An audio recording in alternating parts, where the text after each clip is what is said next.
Hey there, this is Sandy James with the Breathe Retreat. Good to see you today.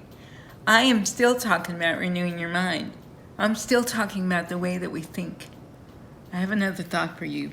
Colossians 2:8 says, "Beware, lest any man spoil you through philosophy and vain deceit, after the traditions of men, after the rudiments of the world, and not after Christ."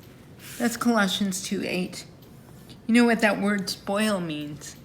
It's like when you spoil, when you take a nation as a spoil of war. It also means to strip you naked. That's a tough word.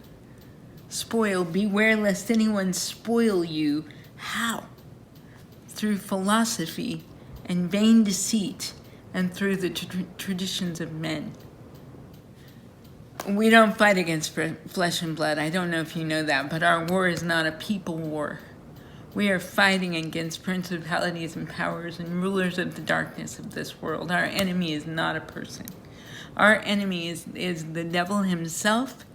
And so my question to you is, how does he steal from us? How does he spoil us? How does he strip us naked? Two ways that I can see in this verse.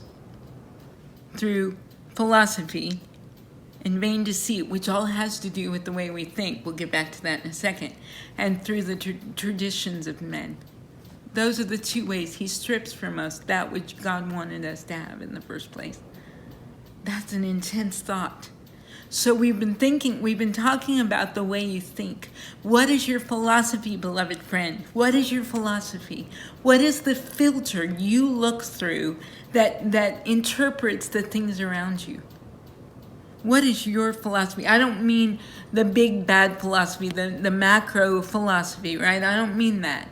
I mean, what is your philosophy? What are the filters that you look through that define what's coming to you in the world, right? How you're interpreting the events that are going on, or what's happening in your family, or whatever it is. What is your philosophy? Because if it's not right, if it's a vain philosophy, which the scripture would call a vain philosophy, would be an empty one or a twisted one that would pervert the truth of the Lord, right? The way I see it may be different from what the Lord really intended. And when that happens, he steals from me. My philosophy will filter what is happening. Because the scripture says in Proverbs 23:7, as a man thinks, so is he. As he thinks in his heart, so is he. Yes, that's exactly right. What I need you to think about is allowing the Lord to change your philosophy from what you've always understood, from what you've always known, to shift that to his philosophy, because the way he thinks about things is very different, I would venture to say, than the way you think about things. Join me again next week and we'll talk some more about this. Remember, Breathe is coming on November 7th and we want you to be there.